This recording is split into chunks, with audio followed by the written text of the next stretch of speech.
दलको आधारबाट राष्ट्रिय स्वतन्त्र पार्टीले 2 मिनेटभित्र समय मागेको हुँदा दलका नेता रवि लामिछानेलाई 2 मिनेटभित्र आफ्नो कुराहरू राख्न म समय दिन्छु। सामान्य सभामुख महोदय, सबैभन्दा पहिला सामान्य प्रधानमन्त्रीज्यू चाइना भ्रमणबाट मुड फ्रेस गरेर आउनुभएको रहेछ, तर आउँदा आउँदै जनताको मुड अफ गरिदिनु भयो मूल्य वृद्धि गरेर, तर फेरि मुड फ्रेस गराउने काम फिर्ता लिएर गर्नुभएको छ। म पहिला उहाँलाई धन्यवाद दिन चाहन्छु। तर एउटा कुरा चाहिँ यहाँ मैले जोड्नै पर्ने के हुन्छ भने आयल निगमका विषयमा जोड्नै पर्ने हुन्छ। धन्यवाद दिइवरी। यो आयल निगम व्यापार पनि आफै गर्छ, आयात पनि आफै गर्छ, नियामक निकाय पनि उही हो, सबै कुरा आफै गर्छ र भन्छ सधैँ घाटामा छु भन्छ। कर्मचारीलाई बोनस बाँड्न पनि भ्याउँछ, तर सधैँ यो घाटामा रहन्छ। यो घाटा के हो? सधैँ यो देशले यो घाटा सहिरहनु पर्ने कुराको चाहिँ निर्क्युल होस् अनि अटोमेटिक सिस्टममा अन्तर्राष्ट्रिय बजारमा बढेको मूल्यका कारणले आफै भएको हो भन्ने हो भने घटेका बेलामा यसले मूल्य किन घटाउँदैन, 2 दिन 3 दिन किन लगाउँछ? यो कुरामा गम्भीर ध्यानाकर्षण म आज गराउन चाहन्छु। र अर्को महत्त्वपूर्ण कुरा, संविधान दिवसका दिनमा सम्माननीय राष्ट्रपति ज्यूले भोजको आयोजना गर्नुभएको थियो। त्यो भोज कार्यक्रममा म सरिक हुन पाइनँ, तर संयोगले त्यही दिन म रोल्पाको एक परिवारमा गएँ। त्यहाँ बसेर जनताले बनाएको ढिँडो खान पाएँ।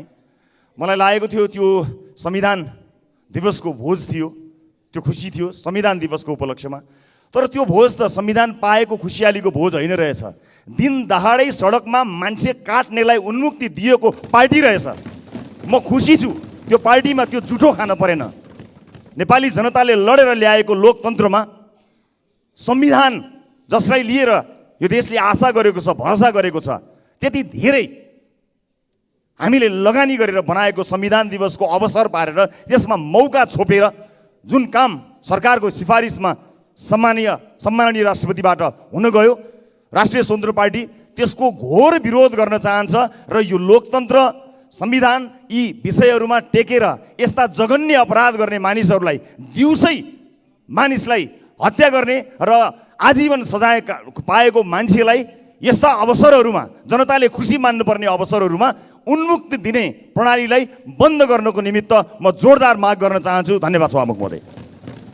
सम्मानित सभाको यस बैठकमा म मेरो संयुक्त राष्ट्रसङ्घको महासभामा सहभागिता र चीन भ्रमणको जानकारी गराउन उपस्थित भएको छु।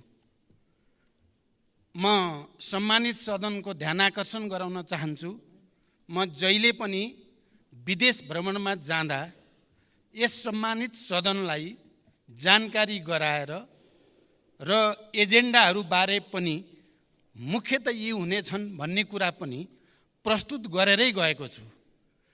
भारत भ्रमणमा जाँदा पनि मैले सम्मानित सदनलाई जानकारी गराएरै गएको थिएँ र अहिले संयुक्त राष्ट्रसङ्घ र चीनको भ्रमणमा जाँदा पनि मैले सम्मानित सदनलाई जानकारी गराएको स्मरण गराउन चाहन्छु।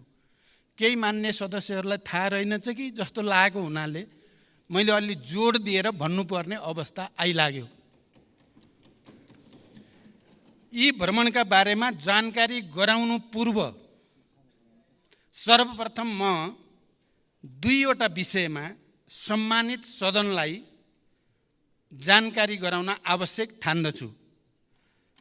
एक, आजै बसेको मन्त्री परिषदको बैठकले सुनको अवैध पैठारी तस्करी नियन्त्रणका लागि सुझाव सहितको प्रतिवेदन पेश गर्न जाँचबुझ आयोग ऐन 2026 को दफा 3 को उपदफा 2 बमोजिम उच्च अदालतका पूर्व न्यायाधीश श्री दिल्लीराज आचार्यको अध्यक्षतामा पूर्व प्रहरी अतिरिक्त महानिरीक्षक श्री सहकुल बहादुर थापा, पूर्व सहसचिव श्री किशोर जङ कार्की र पूर्व सहसचिव श्री प्रेमराज जोशी रहेको जाँचबुझ आयोग गठन गर्ने निर्णय भएको छ। 2, नेपाल आयल निगमले हिजोदेखि लागू हुने गरी पेट्रोलियम पदार्थको मूल्यमा गरेको वृद्धि आसन्न चाडबाड र उपभोक्ता हितलाई पनि ध्यान राखी तत्काल फिर्ता लिन मैले निर्देशन गरे बमोजिम नेपाल आयल निगमले सो मूल्य वृद्धिको निर्णय फिर्ता लिई पुरानै मूल्य कायम गरेको छ। म मान्य सदस्यहरूलाई जानकारी के गराउन पनि आवश्यक ठान्दछु भने अघि एकजना मान्य सदस्यहरूले सरकार बाहिरबाट प्रधानमन्त्री आउँदा आउँदै जनतालाई भन्नुभयो त्यो मेरो जानकारीमा थिएन र प्रधानमन्त्री या सम्बन्धित मन्त्रालयको पनि निर्णयभन्दा केही महिना अगाडि आयल निगम बिस्तारै पहिलाको ऋण चुक्ता गरेर नाफातिर गइरहेको स्थितिमा सायद यो उपयुक्त समय हो अटो प्राइसिङमा जाने भन्ने भएको थियो।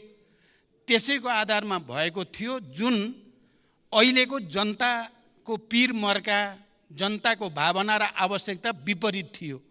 आज बिहान मात्रै मैले प्रधानमन्त्री या सम्बन्धित मन्त्रालय या उपप्रधानमन्त्रीहरूलाई पनि जानकारी नदिई अटो प्राइस भनेको आयल निगमको स्वतन्त्रता होइन, राज्यबाट अलग जाने भन्ने होइन, राज्यभित्रकै अङ्ग हो। त्यसकारण अहिलेको यो परिस्थितिमा त्यो मूल्य फिर्ता लिनुपर्छ भन्ने निर्णय गरियो। त्यही निर्देशन अनुसार आयल निगमले मूल्य फिर्ता लिएको छ। यो जानकारी पनि म गराउन चाहन्छु। यो दुईटा जानकारी पछि अब म भ्रमणको बारेमा यस सम्मानित सदनलाई जानकारी गराउँछु। सभामुख महोदय, नेपाली प्रतिनिधिमण्डलको नेतृत्व गर्दै यही सेप्टेम्बर 17 देखि 21 सम्म संयुक्त राष्ट्रसङ्घको 78औं महासभामा सहभागी भई सम्बोधन गरे पश्चात सेप्टेम्बर 23 देखि 30 सम्म जनवादी गणतन्त्र चीनको औपचारिक भ्रमण सम्पन्न गरी 2080 असोज 13 गते स्वदेश फर्केको छु। संयुक्त राष्ट्रसङ्घको महासभामा सहभागी हुन र चीनका प्रधानमन्त्री ली छियाङको निमन्त्रणामा चीन भ्रमणमा जानु अघि पनि मैले यस विषयलाई जानकारी गराएकै थिएँ। मित्र राष्ट्र चीनको औपचारिक भ्रमण चीनका महामहिम राष्ट्रपति सी जिनपिङले गर्नुभएको 2019 को भ्रमणपछि नेपालबाट गरिएको यो पहिलो उच्चस्तरीय भ्रमण हो। कोभिड-19 महामारीका कारण लामो समयदेखि उच्च स्तरमा कुनै भ्रमण नभएको सन्दर्भमा मेरो भ्रमणले नेपाल र चीन बीच आपसी विश्वासको वातावरणलाई सुदृढ गर्दै दुवै देशबीच रहिआएको ऐतिहासिक सम्बन्धको समग्र पक्षलाई थप प्रगाढ बनाउन महत्त्वपूर्ण भूमिका खेलेको विश्वास लिएको छु। यस भ्रमणका दौरानमा चीनका महामहिम राष्ट्रपति तथा प्रधानमन्त्रीसँग सारभूत पक्षमा भएको छलफलबाट नेपाल चीन सम्बन्धलाई थप उचाइ दिन मद्दत पुगेको छ। विगतमा भएका समझदारीहरूको कार्यान्वयन गर्दै लैजाने प्रतिबद्धता व्यक्त भएको छ। चीनका महामहिम राष्ट्रपति र प्रधानमन्त्रीसँग प्रतिनिधिमण्डल स्तरीय वार्ता र छलफल हुँदा चीनसँगको व्यापार, लगानी, अन्तर्देशीय यातायात सञ्जाल र आर्थिक सामाजिक साझेदारी वृद्धि गर्दै लैजाने दिशातर्फ हाम्रो सम्बन्ध केन्द्रित रहनुपर्ने मैले राखेको धारणाप्रति महामहिम राष्ट्रपति र प्रधानमन्त्रीले चीनको पूर्ण समर्थन रहेको बताउनु भयो। उच्चस्तरीय भेटहरूमा नेपालको उत्तरी सीमा क्षेत्रमा चीन तर्फबाट प्रसारण लाइन निर्माण, नेपाल र चीनको सिमानामा रहेको भूभागमा केन्द्रीय विद्युत प्रसारण प्रणालीबाट विद्युतको पहुँच पुर्याउन नसकिने स्थानहरूमा सौर्य प्रणाली जडान, विभिन्न सडक निर्माण तथा स्तरोन्नति, स्वास्थ्य तथा कृषि क्षेत्रमा सहयोग विस्तार, कोभिडपछि अवरुद्ध भएका साथै परम्परागत सीमा नाकाहरूको पुनः सञ्चालन, सीमा नाकामा नेपालतर्फ पूर्वाधार निर्माण, अत्याधुनिक प्रयोगशाला निर्माण जस्ता पूर्वाधार विकासका बारेमा केन्द्रित भएको थियो। यसै गरी नेपाल चीन बीचको जनस्तरको सम्बन्धलाई प्रगाढ बनाउन पोखरा अन्तर्राष्ट्रिय विमानस्थलहरूमा चीनबाट सोझै हवाई उडान गरिनुका साथै विज्ञान र प्रविधिको क्षेत्रमा सहकार्य गर्ने, द्विपक्षीय व्यापार विस्तार गर्ने विषयमा समेत विस्तारपूर्वक छलफल भयो। नेपाल सदैव एक चीन नीतिमा प्रतिबद्ध रहँदै आएको र नेपाल चीन बीचको सम्बन्ध पञ्चशीलको सिद्धान्त, असल मित्रता, आपसी साझेदारी र सम्मान तथा अन्तर्राष्ट्रिय मूल्य मान्यता र कानुनमा आधारित रहेको पृष्ठभूमिमा भविष्यमा यो सम्बन्धलाई थप उचाइमा लैजाने दिशातर्फ दुवै पक्षले गर्नुपर्ने कार्यका बारेमा गम्भीर विचार विमर्श भयो।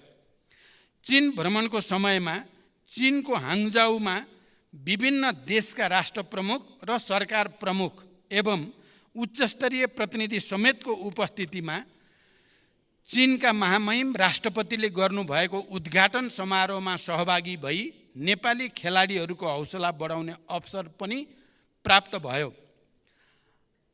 हाङजाओ र बेइजिङमा भएका बैठक र छलफलका अलावा चीनको छोङछिङ, चीनको स्वशासित क्षेत्र तिब्बत र छेन्दुको समेत भ्रमण गरी द्विपक्षीय सम्बन्धका बारेमा छलफल गरिएको थियो।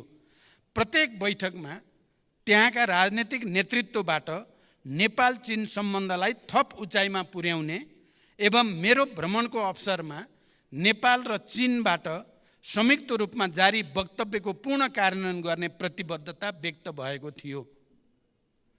यसका साथै चीनको जनकाङ्ग्रेसका अध्यक्षसँगको भेटमा संसदीय प्रणाली र कानुन निर्माणमा चीनको जनकाङ्ग्रेसको अनुभव समेत बुझ्ने अवसर प्राप्त हुनुको साथै आपसी सहयोग आदान प्रदान गर्ने विषयमा समेत गम्भीर छलफल भयो। चीन भ्रमण अघि मैले संयुक्त राष्ट्रसङ्घको चालु 78औं महासभामा सहभागी भई उच्चस्तरीय सत्रको जेनरल डिबेट सामान्य बहसमा नेपालको तर्फबाट सम्बोधन गरेको थिएँ।